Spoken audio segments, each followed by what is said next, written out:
Assalamualaikum warahmatullahi wabarakatuh. Nama saya Nurul Farida Istiqomah, calon guru penggerak angkatan 7 dari Kabupaten Banjarnegara. Saya akan menyampaikan tentang 1.3.A.8 koneksi antar materi modul 1.3 visi guru penggerak.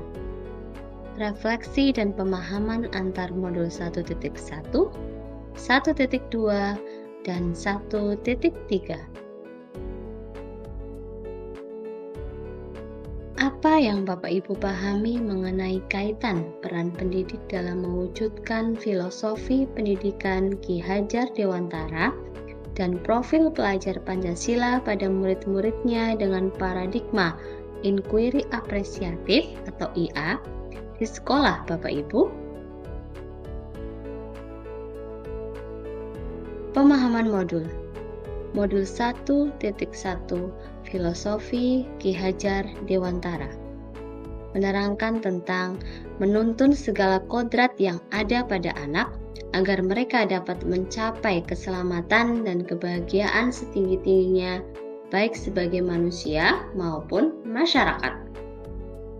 Modul 1.2 Nilai dan peran guru penggerak berkaitan dengan nilai berpihak pada murid, inovatif, kolaboratif, mandiri, dan reflektif. Peran guru penggerak yaitu menjadi pemimpin pembelajaran, mewujudkan kepemimpinan murid, mendorong kolaborasi, coach bagi guru lain, dan menggerakkan komunitas praktisi. Modul 1.3 Visi Guru Penggerak paradigma inquiry apresiatif atau IA dengan tahapan bagja. Koneksi antar materi, filosofi pemikiran Ki Hajar Dewantara, nilai dan peran guru penggerak, serta visi guru penggerak memiliki impian murid di masa mendatang, yaitu mewujudkan filosofi pendidikan Ki Hajar Dewantara dan profil pelajar Pancasila. Keterkaitan materi pada modul 1.1 dengan 1.3 yaitu seorang guru penggerak mampu mewujudkan filosofi pemikiran Ki Hajar Dewantara dan profil pelajar Pancasila dalam rumusan visi dengan paradigma inquiry apresiatif atau IA. Keterkaitan materi pada modul 1.2 dengan 1.3 yaitu seorang guru penggerak harus memiliki nilai guru penggerak dan mencerminkan peran guru penggerak dalam mewujudkan visi dengan paradigma inquiry apresiatif atau IA. Kesimpulan keterkaitan materi dari 1.1, 1.2,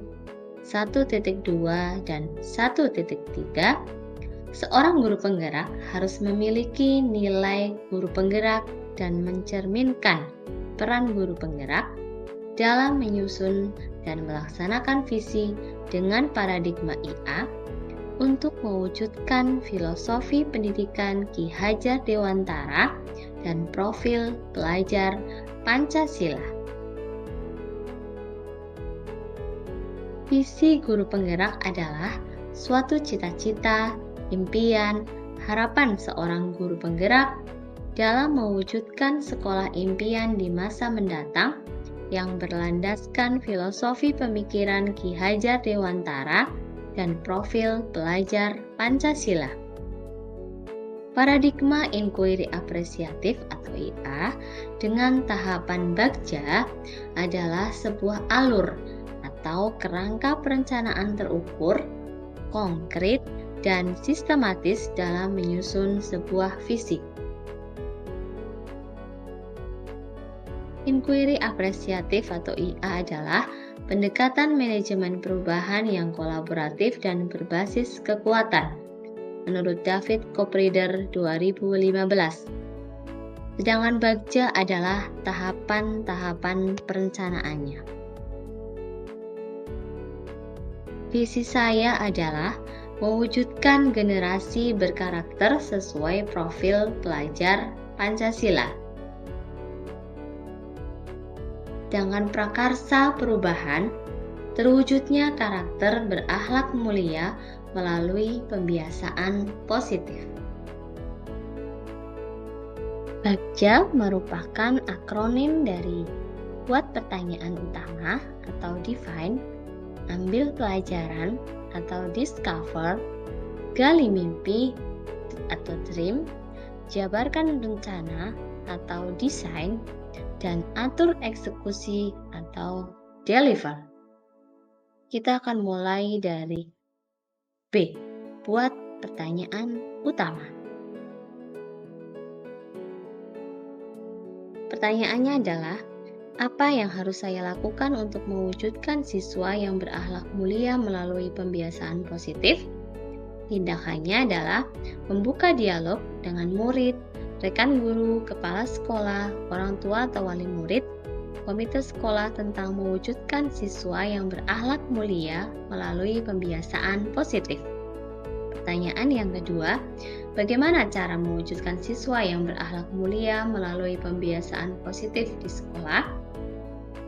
Tindakannya adalah menumbuhkan rasa ingin tahu, membaca literatur mengenai kegiatan-kegiatan yang dapat mewujudkan siswa berakhlak mulia melalui pembiasaan positif di sekolah. Kemudian A. Ambil pelajaran.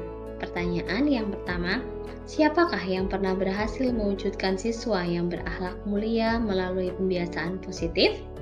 Tindakannya, mencari profil sekolah yang sudah mewujudkan siswa yang berakhlak mulia melalui pembiasaan positif. Pertanyaan kedua, aktivitas apa saja yang dilakukan untuk mewujudkan siswa yang berakhlak mulia melalui pembiasaan positif? Tindakannya, membuat daftar aktivitas dilakukan untuk mewujudkan siswa yang berakhlak mulia melalui pembiasaan positif dengan cara menggali cita-cita dan harapan murid lewat survei dan mendiskusikan dengan murid tentang kegiatan yang disukainya. Pertanyaan yang ketiga, situasi apa saja yang selama ini telah mendukung terwujudnya siswa yang berakhlak mulia melalui pembiasaan positif? Tindakannya dengan sistem AMO yang dilakukan oleh guru, yakni Ingarso Sungtulodo. Pertanyaan keempat, keterampilan apa yang sudah saya kuasai untuk mendukung usaha mencapai siswa yang berakhlak mulia? Tindakannya melibatkan murid untuk mengintervensi kekuatan dan potensi yang dimiliki. Yang ketiga adalah G. Gali mimpi. Pertanyaan yang pertama, apakah kebiasaan-kebiasaan baru yang murid bayangkan terjadi ketika bisa mewujudkan siswa yang berakhlak mulia? Tindakannya, membuat gambaran atau narasi diri atau deskripsi sikap saat mencapai siswa yang berakhlak mulia. Pertanyaan kedua, bagaimana perasaan murid dengan mewujudkan siswa yang berakhlak mulia? Yaitu membuat angket yang akan diisi murid untuk mengetahui bagaimana kemungkinan positif yang akan terjadi di masa depan jika siswa yang berakhlak mulia melalui pembiasaan positif.